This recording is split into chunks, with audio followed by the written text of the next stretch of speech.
Hello, everyone, and welcome back to Like Literarily. I'm one of your hosts, Alicia. I'm Riley. And I'm Alexis.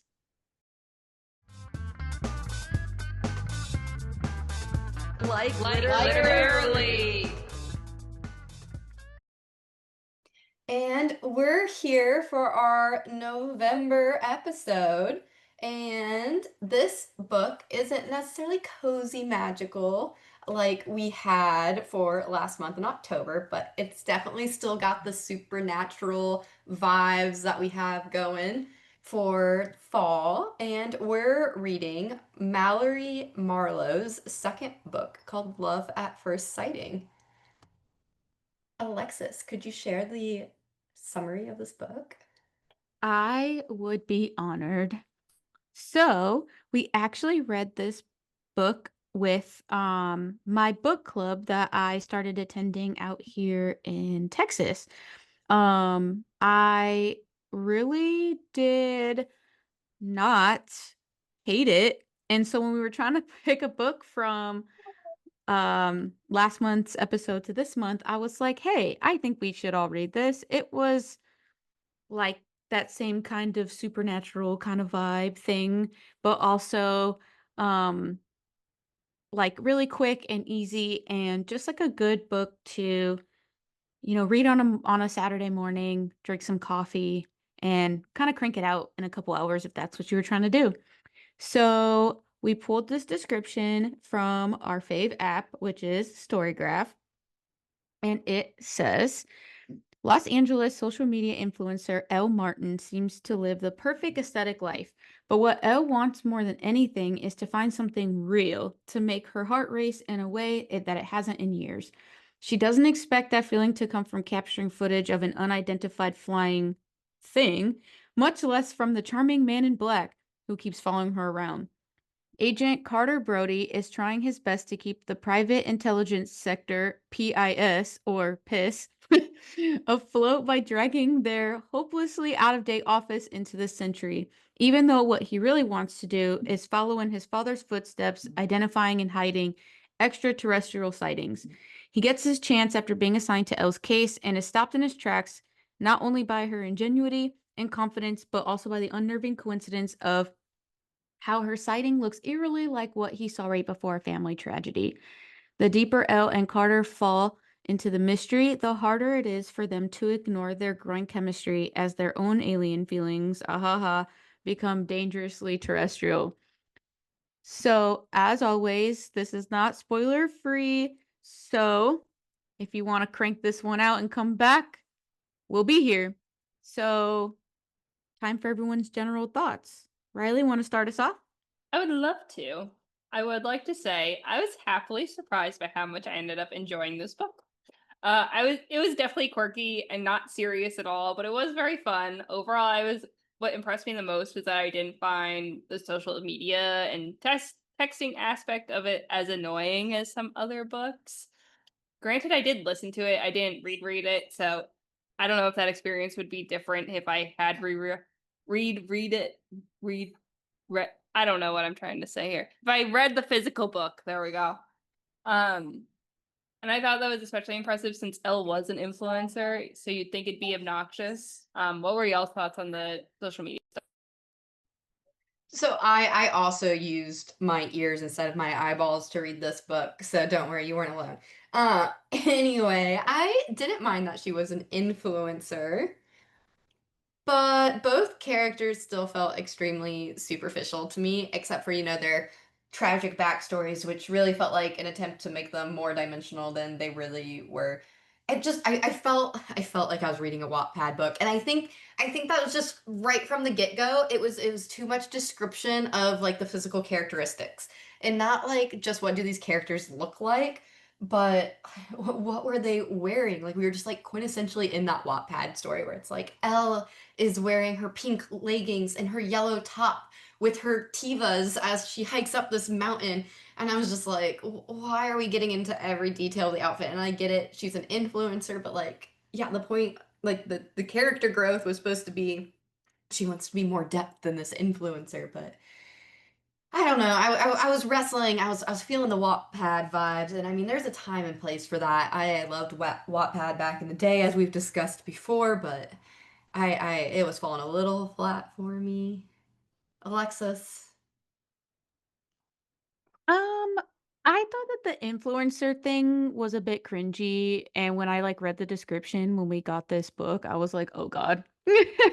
But honestly, the book surprised me. I really enjoyed it. It was fun and it was easy to read, and that was really good for me at the time that we were reading this because work has been super mentally draining, and after work I seem to be constantly busy. So it was cool because I could crank it out fairly quickly and it was enjoyable.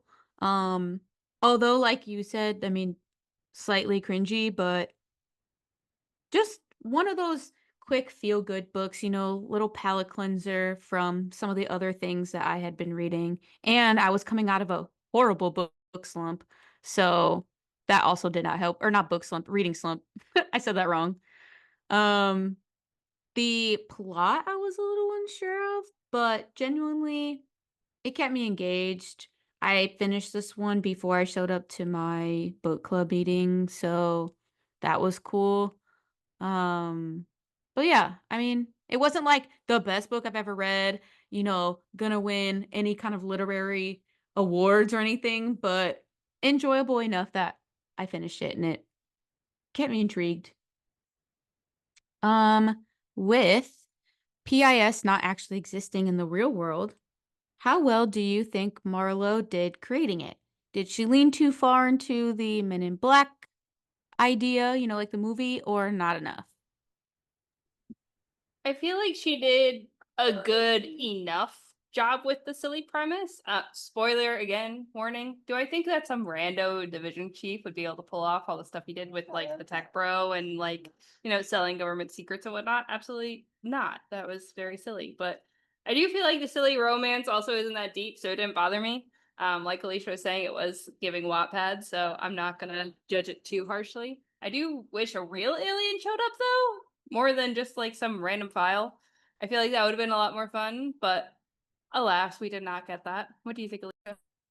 Yeah, this book needed more aliens. Definitely for opening with it was like in the first few chapters, Elle, is this thing that was mentioned in the summary is coming after her. And Homegirl's brain jumps to, and within seconds of this thing showing up to, oh no, there's aliens, not a drone. Jump straight to aliens. And she was just like immediately like, they're trying to kidnap me so that well, I'm hot. They're gonna want my babies. And I was just like, what is this about to be? I was scared at that point for the rest of this book, but it did not stay at that level. But I was just like, what's happening? And so from having that at the beginning, I was like expecting this world to maybe just believe in aliens maybe a little bit more. I don't know. I feel like aliens is one of those things when you're a child, you think it's going to be much more of a in your life conversation like quicksand and things like that. But I was like, what's the space that we're looking at? But okay, so we have more people believing in aliens in this world, so I guess it would make sense to have this government agency to pull it back to PIS. Um, I I guess some of it, like, okay, they're underfunded. There's like conspiracy corruptness all going on in there. I was like, yeah, this all makes for a good story. I think I was definitely struggling with the tech difference of like this is supposedly an agency that is following unidentifiable flying objects, and they have no tech, and it's like this one kid, zooming into videos that people are posting. I was struggling a little bit with that, but I did think it was a fun and yeah, silly premise as you were saying.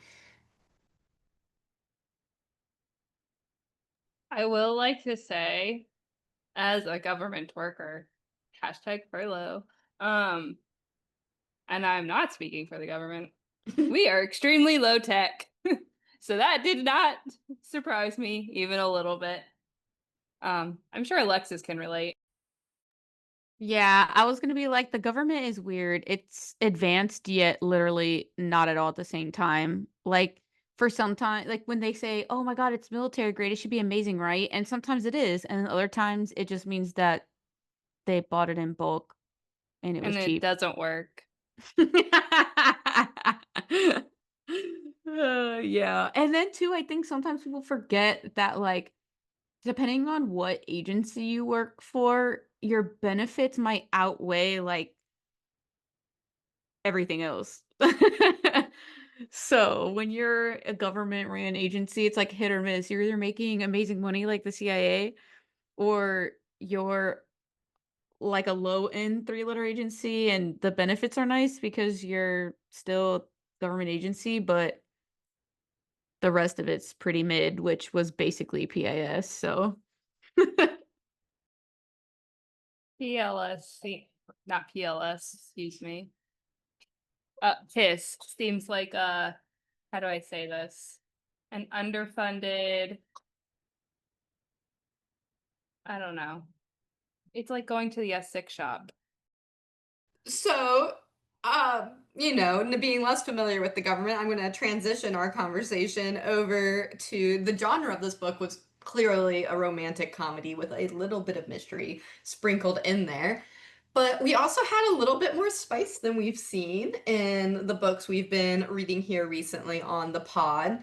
And we can think of the chili pepper scale. And I've got a bit of a question for you before throwing it out to like what the chili pepper scale experience was for this book for you all. But I was realizing I was trying to rank this on a chili pepper scale, and I didn't know what the scale where it begins. I was like, does the scale start when one chili pepper is it's a cozy little romance and there's no spice, or does the scale only activate if there is spice in the book?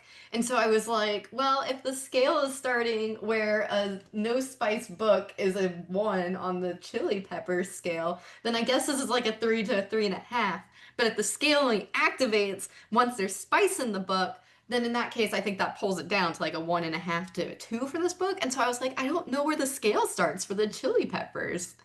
So I've seen people use bell peppers for books that are romance but no spice. Oh, cute.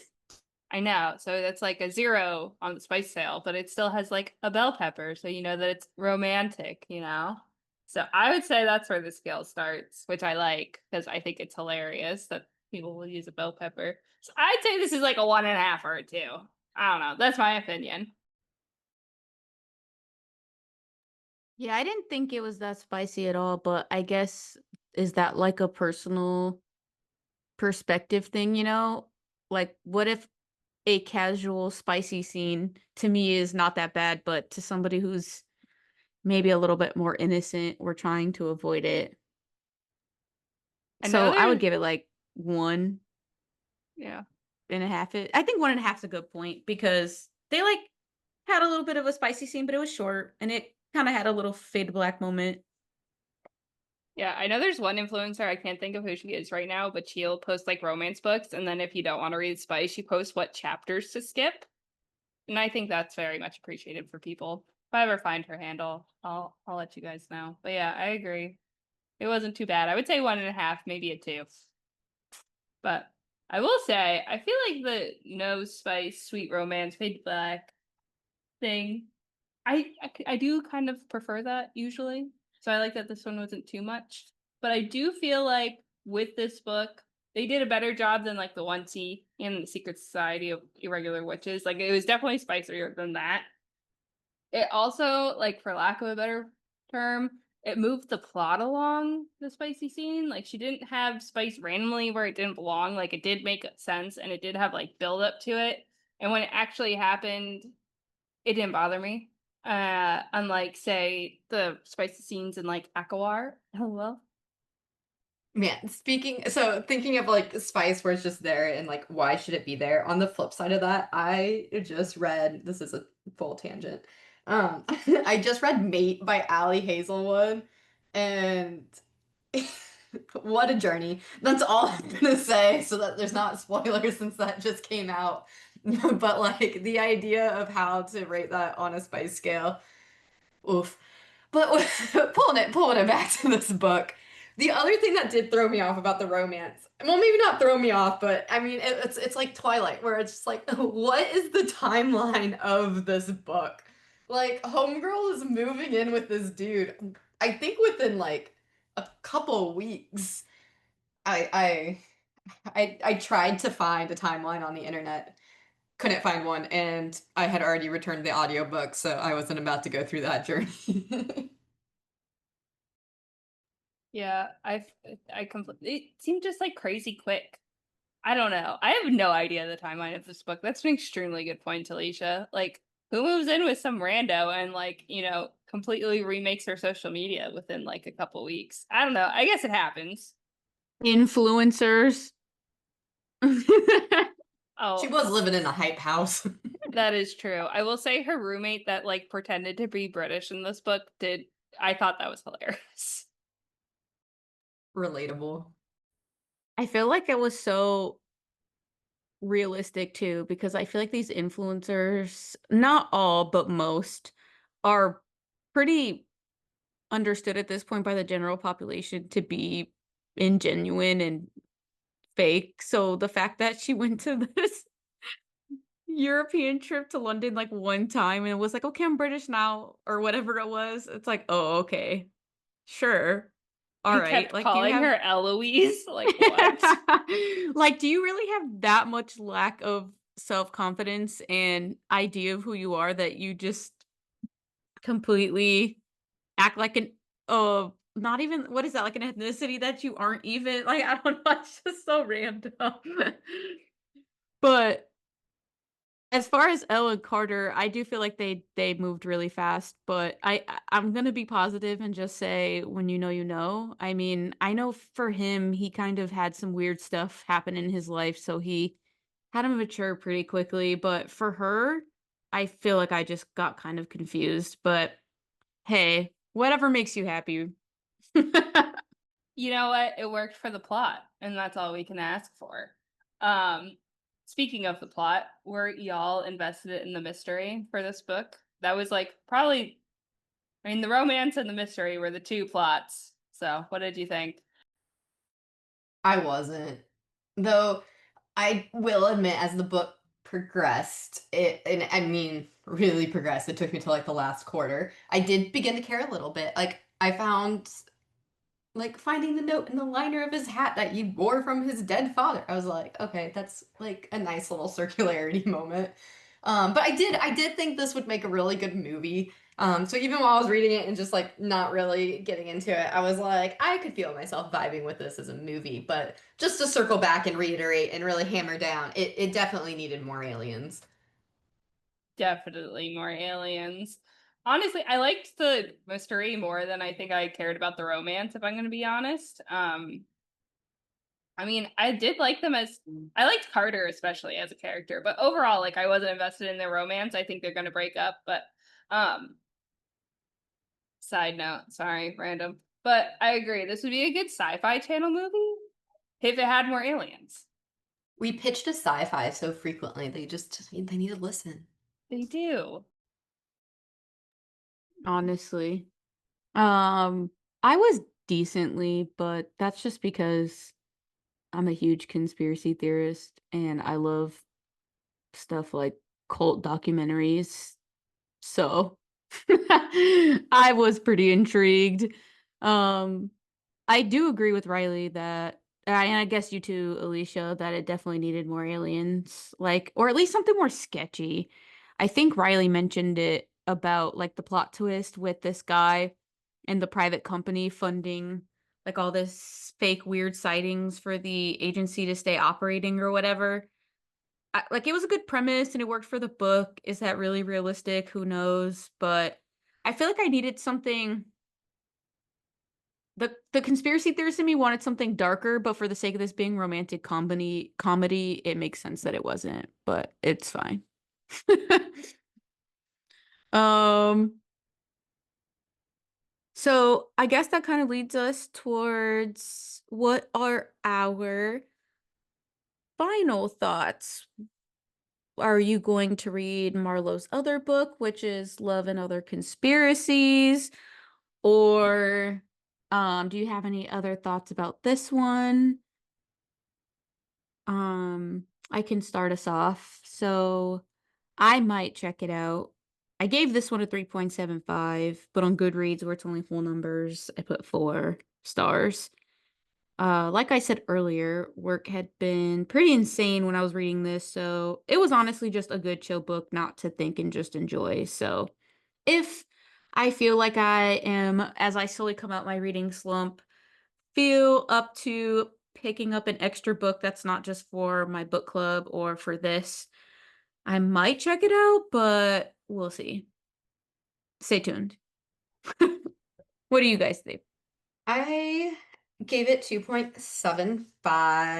I wasn't too into it and probably wouldn't generally recommend it. I won't be exploring the other book. For reference, I gave a fun, dumb mystery that I just listened to called Feel the Burn, a mystery involving Bernie Sanders as a sidekick, a whole star higher rating than I gave this book. Womp, womp, womp. It didn't land for me. Oh my god, I also read Feel the Burn involving Bernie Sanders. I thought that was hilarious. Anyway, I agree with you. I do think that book was definitely better and more fun. It's also very fall themed, so if anybody's looking for a cozy fall mystery, I would recommend Feel the Burn. Um, but this book, what is this book called? Love at First Sighting. I gave it 3.25, so slightly higher than average. It's not necessarily my favorite type of book, but I did enjoy it and I finished it pretty quick.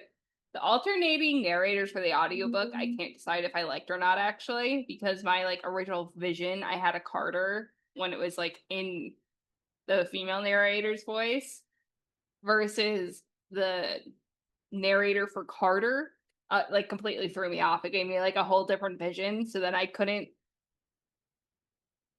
figure out in my brain how I envisioned Carter for like the entire book because I just kept flip flopping because they didn't match. Um, so that's like my one criticism of specifically the audiobook. Overall, this was just like a fun book that I would recommend to somebody who's just looking for something really light and not very serious. And like dumb fun parentheses like an alien agency like Men in Black. As for reading her other book, I'm not like opposed, but I'm not like gonna go out of my way. Like maybe if all I really can't find something on Libby and that one's available, I might pick it up. But I'm not gonna like use my Spotify listening time to listen to it. Maybe if I need something goofy to read, I'll go for it. I don't know. Probably not. I'd probably read something more like Fields Burn because I thought that was funny. There's two other books in that by that author. They're with Obama and Biden as sidekicks. Pretty hilarious. What is happening? It's Alexis. It was hilarious. Like the audiobook, just like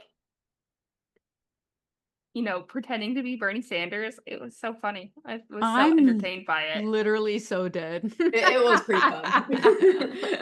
It was so Alas, stupid. we will not be reading these little short story mysteries for December. Next month, instead, we will be reading Good Spirits by B.K. Borison. This book just came out a few days ago from us recording this November episode today in October. But I'm really excited. I loved First Time Caller. I'm looking forward to her next book coming out here in a few more months. So tune in next month for our winter holiday read. So fun. Bye. Bye. Bye. Sorry, it's not the Bernie Sanders mystery.